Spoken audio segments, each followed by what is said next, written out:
Everything about Titania now is insane. The Warframe is finally complete in my opinion after the TECHROT ENCORE update, and in this video, I will show you the final updated build I have for Titania that makes her an all-rounder Warframe in the game. We all know that Titania has mobility thanks to her Razor Wing ability, and she's one of the best when it comes to traversing any maps in the game easily. Also, we know how good Titania when it comes to prime parts and relic farming, but we will talk about that later. What I want to discuss first is how good the DPS of the Warframe after the TECHROT ENCORE update. You see, the update brings a change to Exalted Wielders that allows them to equip arcanes, and this makes the DPS of Titania's Dex Pixia powerful, to the point that she can melt the coda technocytes and almost everything in the game with the right build. There are tons of arcane choices for her secondary exalted weapon right now. The obvious is the secondary Merciless that grants additional damage per kill. It also grants reload speed, and while Dex Pixie has no reload animation, the reload buff contributes to how fast the exalted secondary charges to full magazine once it's depleted. In fact, secondary Merciless adds more damage to the gun, as you can also remove Hornet Strike in your build, then replace it with a faction mod for more damage scaling. Then the reload speed allows you to charge the exalted secondary from empty fast. However, secondary Deadhead is a better option, especially for the Titania build that I will show later. The same as the Merciless Arcane, secondary Deadhead provides bonus damage, but the buff does stack faster because I am using a Zada's Whisper synergy in my Titania. When Zada's Whisper Magnetize effect is active on an enemy, I can do headshot if I am aiming close and not exactly on the heads of enemies. I also don't need any reload speed buff in my Dex Pixia because of this, since I can just equip the Arcane Pistolier on one of my Warframe slots for that infinite bullet. With the Zada's Whisper synergy, my Titania will have infinite bullet, and it will also grant the exalted secondary bonus void damage and status effect, as well as an extra damage instance. This is broken given the fact that my Titania build also have insane fire rate buff thanks to the Razor Wing Blitz augment. Instead of using fire rate mods or arcane velocity, I just added Razor Wing Blitz augment for the fire rate bonus. The 190% fire rate given by the augment will completely make my Dex Pixia busted. And mind you, I have infinite ammo when Arcane Pistolier procs. Now just imagine how stupid the status effect proc is, and as well as the DPS with this Zada's Whisper build. And of course, don't forget that secondary Deadhead does provide headshot damage bonus also, and weapon recoil buff, which is not that important, but somehow provides little quality of life improvement to your Dex Pixia.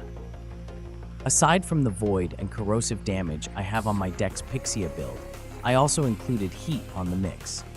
This is to give the secondary exalted more critical chance through the orange Tau Forged shard that gives bonus critical chance per enemy killed affected by heat status. Currently, I am missing 2 of these Tau Forged Archon shards, but I'll be getting the full stack soon, allowing my build to get 375% critical chance bonus. Do take note that the critical buff given by the Archon shard is multiplicative, and it's not like Arcane Avenger that grants you flat critical chance bonus. Most likely, you will need more critical chance bonus coming from mods to get to orange critical levels. If you want, then you can add Galvanized Crosshair to the Dex Pixia build for more critical chance bonus. But be warned though, as Razor Wing Blitz will also provide insane movement to the Warframe. I rarely aim using this Titania synergy because it's giving me motion sickness, but if you don't experience condition like that, then go ahead and get more critical chance while aiming.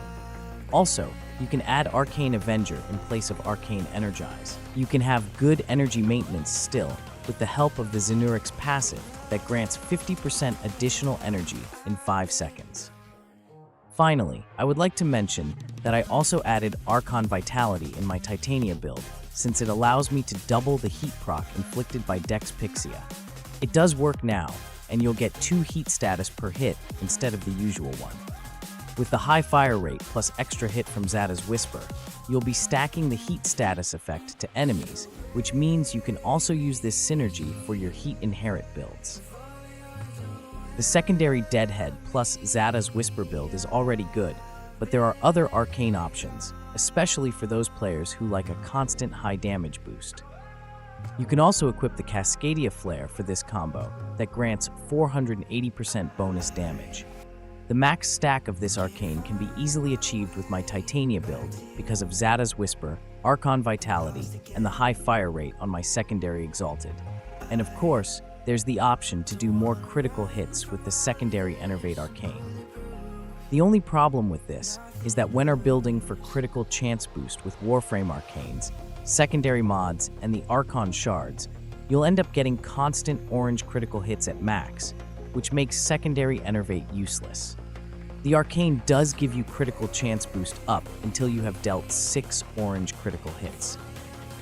If you are constantly doing orange critical hits, then obviously the Arcane is useless. However, do remember that there are instances like boss fights that you can't build up the critical chance stack from the Archon Shards, making secondary Enervate a good option. By the way, I did not add power strength in my Archon Shards because of the crazy speed that it gives my Razor Wing Blitz. I can't handle it, and I end up bumping into walls with the crazy speed bonus. Hence, I just kept it at 190%. But you have the option to do so, and in fact, it will greatly improve your fire rate. Just remember to deactivate Razor Wing when you want to move, as the speed will be outworldly. Before leaving, I would like to finally talk about the survivability of this Titania build. The Warframe has a built-in 50% damage reduction that works with shield and health through her Thorn skill allocated on her Tribute ability. Simply cast this to an enemy and rush through the extracted offering to get the buff. This stack multiplicatively with the airborne damage reduction mods I have on my Titania build. For this mod setup, I have a maximum of 86% damage reduction, but you can always go lower to 77% by removing these 2 Boreal mods. You will still have decent survivability, and you can equip mods like Preparation for Quality of Life. With this mod setup, you can get decent survivability, high DPS, and energy at the very start of almost all missions in the game. Now, there are also things that I wish work with Titania, but sadly doesn't work with the Warframe right now. Since Digital Extremes removed stat sticks in the game, that trick wherein you get shield per cast when you have 2 Augur mods in your normal secondary don't work anymore. You will need to equip the Augur mods in your Dex Pixia so you can abuse the shield gating mechanic. Also, the fire rate buff from Amalgam Furax body count don't work anymore. The same goes with the fire rate buff coming from the reinforced bond in your companion. This is also the reason why I ended up using Razor Wing Blitz for that crazy fire rate buff, as we don't have the option to use other tricks to boost fire rate right now. I would also like to mention that when you need to replenish your health, you can simply use your operator with the Magus Elevate Arcane that restores your health.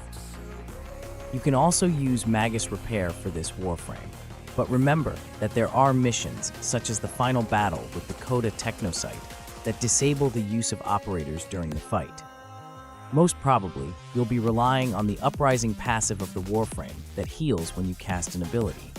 And of course, I would also like to mention Spellbind on this video, which is crucial for Titania's survivability.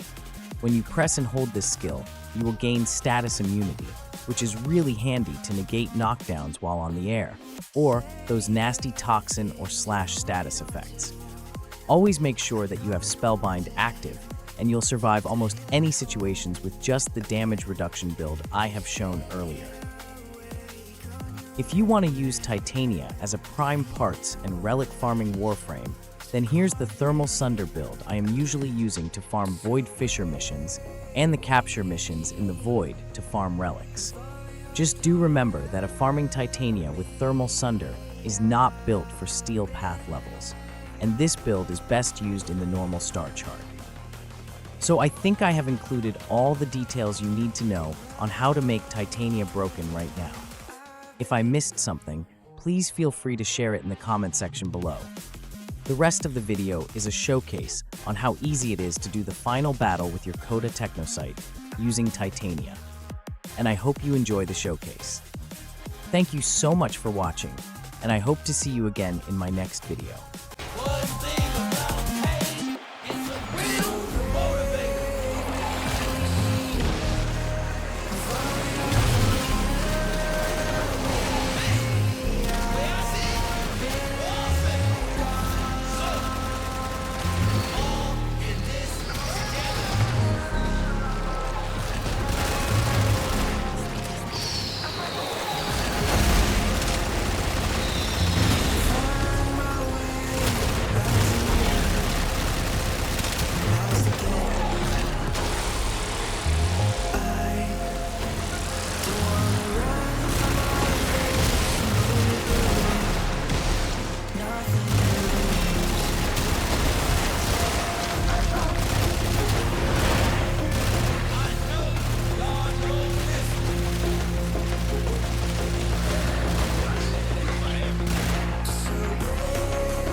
nothing.